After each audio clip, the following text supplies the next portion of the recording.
What's up? How you doing? Tonight we're going to talk about the Nylon Curtain by Billy Joel. It's an album that was released in 1982 and produced by Phil Ramone. Here's the actual CD. I'm a fan of this album. It's very rich. You can tell there was a lot of labor put into it. Very enjoyable to listen to. I remember when I first bought it, every time I would listen to it, I'd hear something. I would hear something new that I didn't hear before, and that happened for a while. Some sound, a lyric, whatever. Talks about unemployment, pressure, Vietnam veterans, talks about divorce, heroin references in this album. So it's very rich, very deep, and it sounds a lot like the Beatles, especially John Lennon. There's a track on here, track number 7, which is my favorite song on the entire album. It was never a single, but for some reason that song speaks to me, and I really enjoy it. I have no idea what it's about because he never really talks about the meaning of that song, but the song is Surprises. Big fan of that. But Goodnight Saigon, the Vietnam veteran song, Goodnight Saigon is on here, and there's a line that when I hear that line, it amuses me that he actually used that line in this kind of a song. And it's we had no home front, we had no soft soap. They gave us Playboy, they sent us Bob Hope. We had no soft soap is the line that I find ridiculous. It's a bit petty. I'm thinking like the Vietnam veterans were fighting the war, and they were saying, man, what a hellhole this is. If we only had some soft soap, it would be so much better. Now, we know that he needed something to rhyme with Bob Hope, and probably soft soap was the best he could do at the time.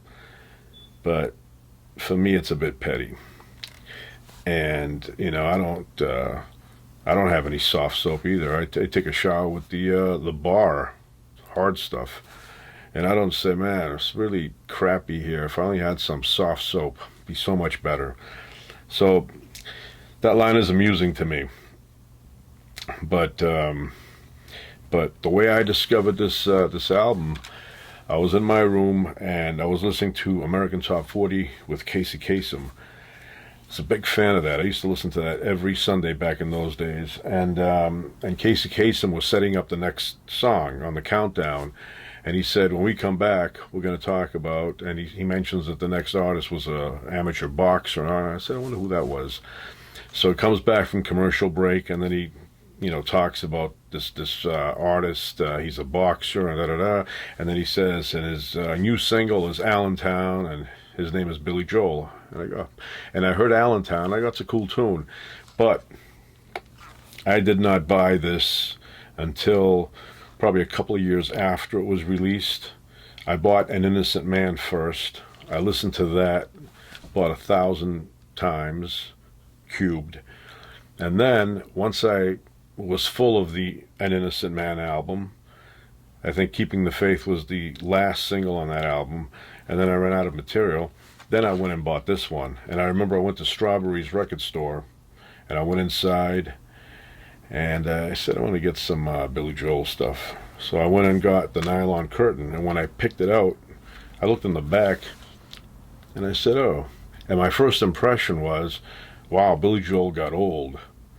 And now, in 2021, I'm looking at Billy Joel back here, and I go, it looks like a baby.